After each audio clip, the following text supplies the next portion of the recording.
지금 이 방송을 듣고 계신 청취자님, 당장 내일 먹을 끼니를 걱정하고 겨울이 오면 난방비를 대체 어떻게 낼지 막막한 누군가가 있다고 한번 상상해 보시죠. 네, 참 듣기만 해도 마음이 무거워지는 막막한 상황이죠. 그렇죠. 그런데 우리가 그 사람을 차에 태워서 해수욕장으로 데려간 다음에 그 넓은 모래사장 위에 서프보드를 하나 딱 던져주는 겁니다. 그러면서 자, 오늘 복지 혜택은 이겁니다. 바다로 나가서 파도를 타세요. 이렇게 말하는 거죠. 그거 솔직히 방금 그 상황만 딱 놓고 보면 전형적인 탁상행정이나 뭐 엄청난 예산 낭비처럼 들리거든요. 맞아요. 저부터도 아니 그 돈으로 차라리 쌀을 사주거나 밀린 월세를 보태주지 하는 생각이 먼저 확 듭니다. 사실 그게 더 상식적으로 보이니까요. 대부분의 사람들이 복지라고 하면 생계 지원 같은 걸 먼저 떠올리니까 당연한 반응입니다. 네, 그런데 오늘 저희가 이 직중탐구에서 깊이 파헤쳐 볼 자료들을 보면요. 이 패들보드를 손에 쥐어주는 일이 어쩌면 누군가의 찬장 안에 쌀을 채워주는 것만큼이나 생존의 필수적인 일일지도 모른다는 걸 깨닫게 됩니다. 그 역설적인 상황이 오늘 우리가 다룰 핵심 주제라고 할 수 있죠. 보통 복지라는 단어를 들으면 연탄이나 쌀포대 아니면 생계비 지원 같은 아주 직관적이고 물질적인 것들만 떠올리기 마련이잖아요. 네, 뭔가 부족한 것을 물질로 채워준다는 그 공식에 우리가 너무 익숙해져 있는 거죠. 맞습니다. 그래서 오늘 분석할 이 자료가 더 특별한 의미를 갖는 거고요. 네, 오늘 저희 앞에 놓인 핵심 자료가 바로 충남 태안에 있는 말리포 바다 캠프의 문화누리카드 연계 해양문화복지 체험 프로그램 사업 속에서입니다. 그리고 현장에서 찍힌 여러 장의 사진들도 같이 있는데요. 자, 이 내용부터 차근차근 풀어보죠. 좋습니다. 일단 그 사진들부터 좀 살펴볼까요? 현장 분위기가 아주 생생하게 담겨 있더라고요. 와, 이 사진들 좀 보세요. 날씨가 정말 막 기가 막힙니다. 구름 한 점 없는 새파란 하늘에 말리포 해수욕장에 그 넓은 백사장이 끝없이 펼쳐져 있고요. 네, 그 잔잔한 바다 위에 사람들이 패들보드를 하나씩 띄워놓고 나란히 앉아 있죠. 다들 약속이나 한 듯이 아주 새빨간 구명조끼를 단단히 챙겨 입었고요. 맞아요. 그리고 그 옆에는 노란색 셔츠에 챙이 넓은 모자를 쓴 강사님이 긴 패드를 쥐고 서서 이분들을 아주 능숙하게 이끌고 있습니다. 참가자들 표정이 참 인상적이지 않나요? 그러니까요. 그 햇빛 때문에 눈을 반쯤 감고 있으면서도 입가에는 약간의 긴장감이랑 그 엄청나게 들뜬 기운이 동시에 막 번져 있어요. 네, 물에 빠질까봐 좀 겁을 먹은 것 같기도 한데 동시에 되게 신나 보이죠. 그런데 제가 이 사진 자료들 중에서 뒤통수를 탁 맞은 느낌이 들었던 건 백사장에서 다 같이 찍은 기념사진에 걸린 현수막이었어요. 그 광명시, 서산시 또래 상담자 지역교류 현수막 말씀하시는 거죠? 네, 맞습니다. 그러니까 이분들이 그냥 여름 휴가 맞춰서 놀러 온 평범한 관광객들이 아니라는 거잖아요. 학교나 지역사회에서 다른 친구들의 심리적인 어려움을 들어주고 상담해주는 역할을 하는 청소년들이 모인 그룹인데 이 친구들이 지금 바다에 와서 패들보드를 타고 있다 이거죠? 네, 여기서부터 뭔가 이 캠프가 단순한 물놀이가 아니구나 하는 느낌이 팍 오더라고요. 그 현수막이 이 프로그램의 정체성을 아주 명확하게 보여주는 포인트입니다. 평소에 다른 사람의 감정 노동을 감당하는 청소년들이 정작 바닥나버린 자신들의 그 정서적 에너지를 다시 채우기 위해서 이 바다를 찾은 거거든요. 정서적 에너지를 채운다. 네, 그리고 이 경험은 그저 뭐 바다에 한번 들어갔다 나왔다 하는 주먹구구식 수준이 아닙니다. 철저하게 계산된 기획 아래에서 움직이고 있어요. 그 계산된 기획이라는 게 확 느껴지는 사진이 하나 더 있습니다. 바다가 아니라 실내 교육장 모집인데요. 바닥에는 초록색 인조잔디 매트가 깔려 있고 뒤에는 서프보드가 잔뜩 쌓여 있어요. 아까 그 노란 셔츠 입으신 강사님이 열정적으로 시범을 보이고 있는 그 사진이죠? 맞아요. 진짜 물에서 쓰는 긴 패드를 들고 설명을 하시는데 참가자들은 바닥에 옹기종기 모여 앉아서 엄청 진지하게 듣고 있더라고요. 이거 보면서 제가 딱 든 생각이 이건 마치 물 위에서 타는 자전거를 배우는 것과 같구나 싶었어요. 물에서 타는 자전거요? 그 비유 참신하네요. 우리가 실내 스피닝 자전거나 그냥 동네에서 자전거를 탈 때도 브레이크 잡는 법이나 안전하게 넘어지는 법을 모르면 안장에 올라가는 순간부터 엄청난 공포잖아요. 안전이 확보되지 않으면 즐거움도 없으니까요. 아주 적절한 비유입니다.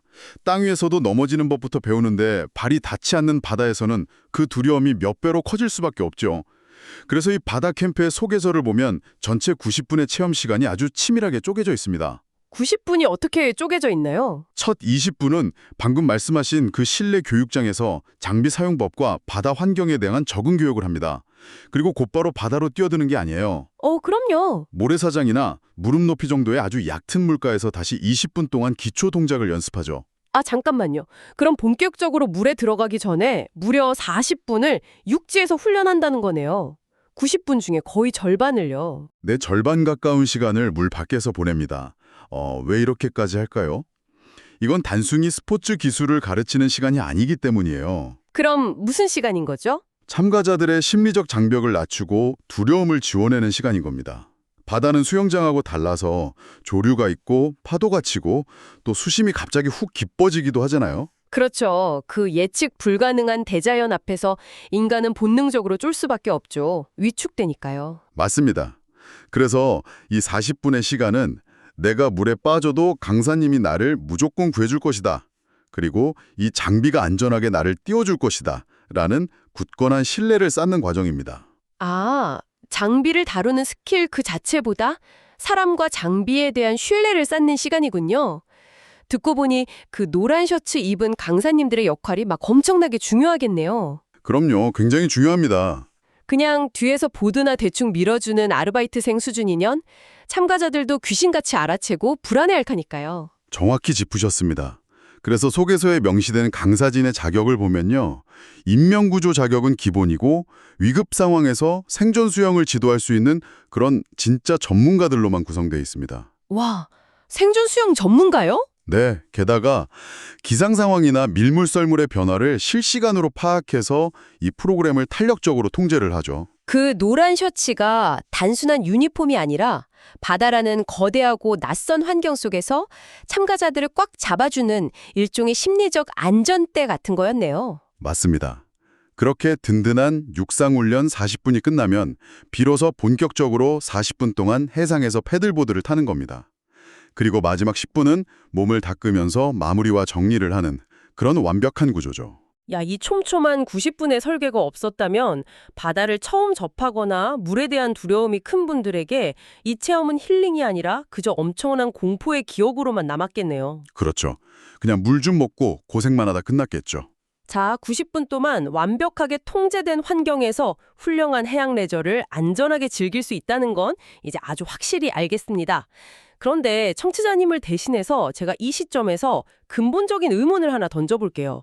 대체 이 좋은 걸 어떻게 결제하고 이용하느냐는 거죠. 아, 비용 문제의 말씀이시군요. 네, 아까 우리가 이야기한 취약계층 분들이 이 만만치 않은 체험 비용이나 장비 대여료를 사비로 감당하기는 현실적으로 불가능할 텐데요. 바로 그 지점에서 이 프로그램이 작동할 수 있게 만드는 아주 핵심적인 동력이 등장합니다. 바로 문화누리 카드죠. 아, 문화누리 카드요? 저도 들어본 적은 있습니다. 기초생활수급자나 차상위 계층 분들에게 국가가 발급해주는 바우처 맞죠? 네, 맞습니다. 경제적 어려움 때문에 생기는 문화생활의 격차를 줄이기 위해서 국가에서 1년에 일정 금액을 지원해주는 카드예요. 보통은 서점에서 책을 사거나 영화관 가거나 뮤지컬 같은 공연 볼 때 많이 쓰는 걸로 아는데요. 보통은 그렇습니다. 그런데 말리포 바다 캠프는 이 카드의 사용처를 극장이나 서점에서 벗어나서 바다라는 거대한 공간으로 확 밀고 나간 겁니다. 바다로 확 밀고 나갔다? 네, 패들보드나 서핑 체험비, 장비 대여료, 심지어 아까 극찬하셨던 그 전문 강사진의 밀착 안전 교육비까지 전부 다요. 이 문화누리 카드 한 장으로 전액 결제가 가능하도록 시스템을 완전히 연동시켜 놓은 거죠. 아니, 그런데 여기서 제가 좀 딴지를 걸어야겠습니다. 아까 오프닝에서도 저희가 잠깐 얘기했지만 취약계층 분들에게 당장 절실한 건 난방비 보조금이나 식료품 지원 같은 거 아닐까요? 그런 시각이 당연히 있을 수 있죠. 당장 다음 달 월세 낼 걱정을 해야 하는 분들에게 국가 예산이 들어간 카드로 자 바다 가서 패들보드 타세요 라고 하는 건 솔직히 좀 너무 낭만적인 소리 아닌가요? 누군가는 분명히 아무리 문화 바우처라지만 바다에서 레저를 즐기는 건 너무 사치스럽다라고 비판할 수도 있는 지점이거든요. 충분히 나올 수 있는 비판입니다. 그리고 여기서 정말 흥미로운 점은 바로 그 비판이 우리가 복지에 대해 가지고 있는 아주 고정된 프레임을 뼈아프게 보여준다는 거예요. 고정된 프레임이요? 네, 우리는 은연중에 가난한 사람은 생존에 필요한 최소한의 것만 원할 것이다. 혹은 생필품만 주면 복지는 끝이다. 라는 그런 편견에 갇혀 있거든요.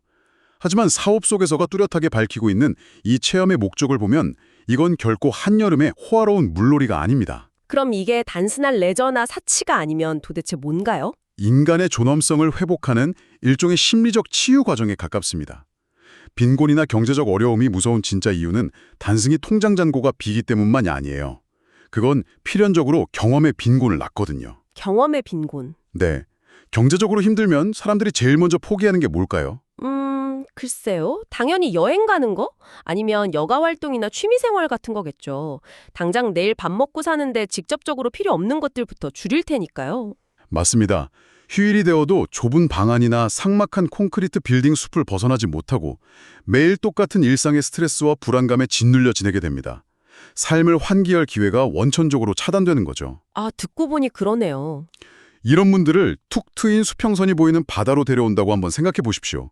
시각적으로 꽉 막혀있던 벽이 쫙 사라지는 것만으로도 이미 엄청난 해방감과 위로를 줍니다. 아, 좁고 어두운 골목길이나 꽉 막힌 방 안에만 갇혀 있다가 눈앞에 장애물이 하나도 없는 그 끝없는 바다를 마주하는 감각 그 자체가 이미 훌륭한 치유의 시작이겠네요. 거기에 더해서 이 패들보드라는 기구가 주는 물리적, 심리적 경험이 아주 묘합니다. 혹시 청취자님이나 호스트님, 물 위에서 패들보드에 올라타 보신 적 있으신가요? 네, 저는 예전에 한번 타봤는데 중심 잡기가 진짜 어렵더라고요. 다리가 막 달달 떨리고 파도가 조금만 쳐도 금방 균형을 잃고 물에 처박히고요. 처음엔 다들 그렇습니다. 처음엔 두 발로 서는 것조차 아예 불가능했어요. 바로 그겁니다. 내 마음대로 통제되지 않는 그 낯선 대자연 속에서 끊임없이 흔들리는 널빤지 위에 두 발로 서야 하죠. 처음엔 누구나 수십 번씩 물에 빠집니다. 네, 저도 진짜 물 엄청 먹었습니다. 하지만 아까 말씀드린 그 40분의 육상훈련에서 배운 대로 그리고 옆에서 지켜보는 노란 셔츠 강사님의 격려를 받으면서 다시 보드 위로 기어 올라가죠. 그렇게 수십 번 물을 먹고 넘어지다가 어느 순간 파도의 리듬에 맞춰서 내 몸의 중심을 딱 잡고 우뚝 일어서는 찰나의 순간이 찾아옵니다. 아, 맞아요. 그 일어서는 순간에 짜릿함이 있죠. 해냈다. 내가 드디어 이걸 통제했다는 그 쾌감이요. 네, 그 작은 성취감, 나도 이 흔들리는 파도 위에서 넘어지지 않고 중심을 잡고 버틸 수 있다는 그 자기 효능감이 마음속에 단단히 뿌리를 내리는 겁니다. 야, 자기 효능감. 경제적 어려움 때문에 일상에서 늘 무력감을 느끼고 세상이라는 거친 파도에 그저 휩쓸리기만 한다고 생각했던 분들에게 이 패들보드 위에서의 성공 경험은 막 엄청난 의미를 갖습니다. 일상으로 돌아가서도 삶의 파도를 헤쳐나갈 강력한 정서적 근육이 되어주는 거죠. 정서적 근육이라, 와, 그 말이 진짜 가슴에 콱 박히네요. 그냥 바다에서 널판지 위에 서는 스포츠 기술을 배우는 게 아니라 쉴 새 없이 흔들리는 내 삶의 중심을 잡는 감각을 일깨우는 거였군요. 네, 바로 그겁니다. 이렇게 깊은 맥락을 듣고 나니까 이게 왜 사치가 아닌지 아주 확실히 이해가 갑니다. 생존을 넘어서 한 인간으로서 온전하게 숨쉬고 살아갈 힘을 주는 정말 본질적인 심리치료네요. 그러니까 이 바다에서의 경험은 쌀 한 포대나 연탄 한 장만큼이나 어쩌면 때로는 그 이상으로 삶을 무너지지 않게 지탱하는 데 꼭 필요한 복지의 확장된 형태인 겁니다. 인간은 밥만 먹는다고 살 수 있는 기계가 아니니까요. 그래서 이 모든 게 대체 무슨 의미일까요? 자, 그럼 여기서 시야를 조금 더 넓혀보겠습니다. 지금까지는 바다에 들어간 참가자 한 명 한 명의 마음에 일어나는 놀라운 변화에 집중했다면 이번엔 렌즈를 좀 줌아웃해서 태안이라는 지역사회 그리고 거시적인 정책의 관점에서 이걸 바라보고 싶어요. 좋은 접근이네요. 어쨌든 복지 예산이 투입되는 사업인데 이게 그냥 개인의 힐링으로만 딱 끝나버리면 솔직히 좀 아쉽잖아요. 저는 아까 이 자료를 꼼꼼히 읽으면서 이 전체 시스템이 마치 거대한 플라이휠 같다는 생각이 들었거든요. 이 프로그램은 단순히 소외계층에게 티켓 한 장을 쥐어주는 게 아니라 바다라는 거대한 자연과 지역사회를 연결하는 튼튼한 다리를 짓는 거구나 하고요. 플라이휠이요. 처음에 돌리기는 힘들지만 한번 탄력을 받기 시작하면 스스로 막 엄청난 에너지를 만들어내면서 쌩쌩 돌아가는 그 기계장치 말씀이시죠? 네, 맞습니다. 아주 예리한 비유입니다. 사실 이걸 더 큰 그림과 연결해보면 이 사업이 가진 진정한 영리함이 바로 그 지점에 숨어 있습니다. 소개서를 보면 기대 효과로 해양관광 활성화와 지역문화 복지 모델 구축이라는 두 가지 목표를 동시에 내세우고 있거든요. 그 개인의 복지와 지역의 관광이라는 두 톱니바퀴가 대체 어떻게 맞물려서 플라이휠처럼 돌아가는 거죠? 생각의 흐름을 조금만 따라가 보면 되게 명확해집니다. 문화놀이카드 결제 대금은 결국 국가 예산, 즉 세금으로 지원되는 바우처잖아요. 네, 그렇죠. 이 돈이 말리뽀 바다 캠프라는 프로그램에 쓰인다는 건 그 자금이 고스란히 태안 지역 경제로 유입된다는 뜻입니다. 취약계층 분들이 이 카드로 결제하고 체험을 하면 지역의 해양 레저 업체가 수익을 얻고요. 아, 그리고 아까 그 강사님들도 일자리를 얻게 되겠네요. 맞습니다. 안전을 책임지는 지역 출신의 강사들이 안정적인 일자리를 얻게 되는 거죠. 게다가 주변 식당이나 상권은 덤이고요. 아, 1차적으로는 취약계층에게 질 높은 복지 혜택이 가고 그 복지 예산이 그냥 허공으로 사라지는 게 아니라 지역 상권과 일자리 창출이라는 경제적 효과로 바로 꽂히는 거네요. 네, 그게 플라이휠의 첫 번째 회전이죠. 그렇게 꾸준한 수익을 얻은 지역 업체들은 프로그램을 더 안전하고 수준 높게 발전시킬 여력이 생깁니다. 보드나 장비도 최신식으로 바꾸고 강사진 교육도 더 철저히 하겠죠. 그리고 더 중요한 건 이 말리포라는 지역의 브랜드 가치가 완전히 바뀐다는 겁니다. 브랜드 가치요? 그러니까 단순히 여름 피서철에 사람들 몰려와서 바가지 씌우고 한철 장사하는 곳이 아니라 누구나 차별 없이 대자연을 쾌적하게 누릴 수 있는 그런 포용적인 해양 복지의 중심지라는 굉장히 세련된 타이틀을 얻게 되는 거군요. 정확합니다. 이렇게 안전하고 훌륭한 시스템이 잘 갖춰져 있다는 입소문이 나기 시작하면 어떻게 될까요? 사람들이 더 많이 오겠죠? 그렇죠. 문화누리 카드 소지자들뿐만 아니라 일반 관광객이나 가족 단위의 방문객들도 이 말리포 바다 캠프를 더 신뢰하고 찾게 될 겁니다. 그럼 지역 경제는 한층 더 활성화되고 그 탄탄해진 인프라를 바탕으로 소외계층에게는 더 질 높은 해양 복지를 제공할 수 있는 완벽한 선순환의 플라이휠이 완성되는 거죠. 와, 이거 진짜 생각할수록 기가 막힌 설계네요. 수도권에만 쏠려 있는 문화 혜택의 불균형을 지역의 자연환경을 무기로 단번에 깨버리는 아주 훌륭한 사례입니다. 복지가 단순한 비용 낭비가 아니라 지역을 살리고 다시 사람을 살리는 투자가 될 수 있다는 걸 완벽하게 보여주네요. 게다가 속에서 후반부를 보니까 이 프로그램이 지금의 성공에 만족하지 않고 앞으로의 비전도 엄청나게 구체적으로 그려놨더라고요. 네, 지금 구축한 이 탄탄한 모델을 기반으로 대상을 훨씬 더 다양하게 확장할 계획을 갖고 있습니다. 단순히 청소년이나 개인 단위의 체험을 넘어서 가족 전체를 바다로 물러 모으는 가족형 해양문화 체험이 대표적이죠. 그거 진짜 좋네요. 경제적인 팍팍함 때문에 좁은 집에서 매일 부딪히며 짜증만 내던 가족들이 다 같이 패들보드를 타면서 물에 빠지고 또 서로 막 끌어올려주고 하다 보면 굳이 길게 말하지 않아도 그동안 쌓였던 상처나 서먹함이 파도에 다 씻겨 내려갈 것 같아요. 맞아요. 그리고 고령화 시대에 발맞춰서 어르신들을 위한 시니어 바다건강 프로그램도 기획 중입니다. 어르신들도 패들보드를 타나요? 꼭 패들보드가 아니더라도 관절에 무리가 덜 가는 해양 활동을 통해서 어르신들의 신체적 활력을 되찾고 무엇보다 심각한 사회 문제인 노인들의 정서적 고립감을 해소하는 데 큰 역할을 할 수 있죠. 저는 그중에서도 제일 눈에 띄었던 게 청소년 진로 체험형 해양 교육이었어요. 이거 진짜 의미 있지 않나요? 네, 아주 중요한 부분이죠. 그냥 바다에서 물놀이 한번 재밌게 하고 끝나는 게 아니라 아까 그 사진 속 광명시 청소년들처럼 평소에 바다를 곁에 두고 살 기회가 없었던 아이들이 서핑의 매력에 푹 빠져서 완전히 새로운 꿈을 꿀 수도 있는 거잖아요. 그렇죠. 나도 나중에 저 노란 셔츠 입은 멋진 강사님처럼 바다에서 일하는 사람이 되고 싶다. 이렇게요. 네, 바다가 누군가에게는 평생의 직장이자 삶의 무대가 될 수 있다는 걸 실질적으로 알려주는 거니까요. 복지가 일회성의 단기적인 힐링을 훌쩍 넘어서 누군가의 인생 궤도나 직업관을 완전히 바꿔놓을 수 있는 일종의 마중물 역할을 하게 되는 겁니다. 한 지역의 작은 바다 캠프가 꾸는 꿈치고는 대단히 거시적이고 동시에 몹시 따뜻한 청사진이죠. 자, 오늘 저희가 함께한 이 깊고 흥미로운 이야기 이제 서서히 마무리를 지어볼 시간입니다. 오프닝에서 저희가 말리포 해변의 그 눈부신 사진들을 머릿속에 한번 상영해 봤었죠.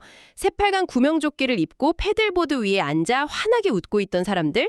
처음에 그 사진은 그저 날씨 좋은 날의 흔한 여름 휴가 정도로만 보였을지 모릅니다. 하지만 이제 우리는 그 사진 한 장의 이면에 얼마나 단단하고 치밀한 이야기들이 흐르고 있는지 완벽하게 이해하게 되었습니다. 문화놀이 카드라는 훌륭한 정책적 시스템, 그리고 육상과 해상을 오가는 철저한 90분짜리 안전설계, 무엇보다 패들보드 위에서 균형을 잡으며 삶의 근육을 키워가는 그 정서적 치유의 숭고한 과정까지 말이죠. 매번 방송을 들으며 지식의 반경을 넓히고 새로운 관점을 받아들이길 즐기시는 청취자님에게 오늘 이 이야기가 조금 더 특별한 울림으로 남았으면 좋겠습니다. 왜냐하면 우리가 주말에 예쁜 카페에 가서 커피를 마시고 휴가철에 훌쩍 바다로 떠나서 머리를 식히는 이 평범하고 당연한 여가 시간들이 누군가에게는 국가의 지원과 지역사회의 치밀한 기획이 톱니바퀴처럼 완벽하게 맞물려야만 비로소 만져볼 수 있는 아주 소중하고 절실한 권리라는 사실을 일깨워주기 때문입니다. 우리가 복지라는 단어의 테두리를 그저 생존을 넘어서 어디까지 넓혀야 하는지 아주 명확하고 아름다운 대답을 보여준 훌륭한 사례였습니다. 맞습니다. 그래서 이번 집중탐구를 마무리 지으며 지금 듣고 계신 청취자님의 일상에 작은 파도를 일으킬 화두를 하나 남겨드리고 싶습니다. 어떤 질문일지 기대가 되네요. 오늘 우리가 살펴본 것처럼 패들보드를 타고 물살을 가르는 경험이 누군가에게는 살아갈 의지를 되찾게 해주는 필수적인 권리였습니다. 그렇다면 지금 당장 우리가 그저 사치나 개인의 취향이라고 쉽게 치부해버리는 수많은 일상의 경험들 중에서 먼 미래에는 인간의 존엄을 지키기 위해 누구나 당연히 누려야 할 기본권으로 여겨질 것들은 과연 무엇이 더 있을까요? 당장 정답을 내릴 수는 없겠지만 우리의 내일을 훨씬 풍요롭고 따뜻하게 만들어줄 정말 훌륭한 질문이네요. 당장 내일 먹을 쌀알을 걱정하는 삶을 넘어 흔들리는 열반지 위에서 내 몸과 마음의 균형을 잡는 법을 배우는 것에 엄청난 가치. 그 단단한 정서적 근육의 힘을 스스로 한번 상상해 보시길 바라며 오늘 저희가 준비한 깊이 있는 탐구는 여기서 마치겠습니다. 끝까지 함께해 주셔서 감사합니다.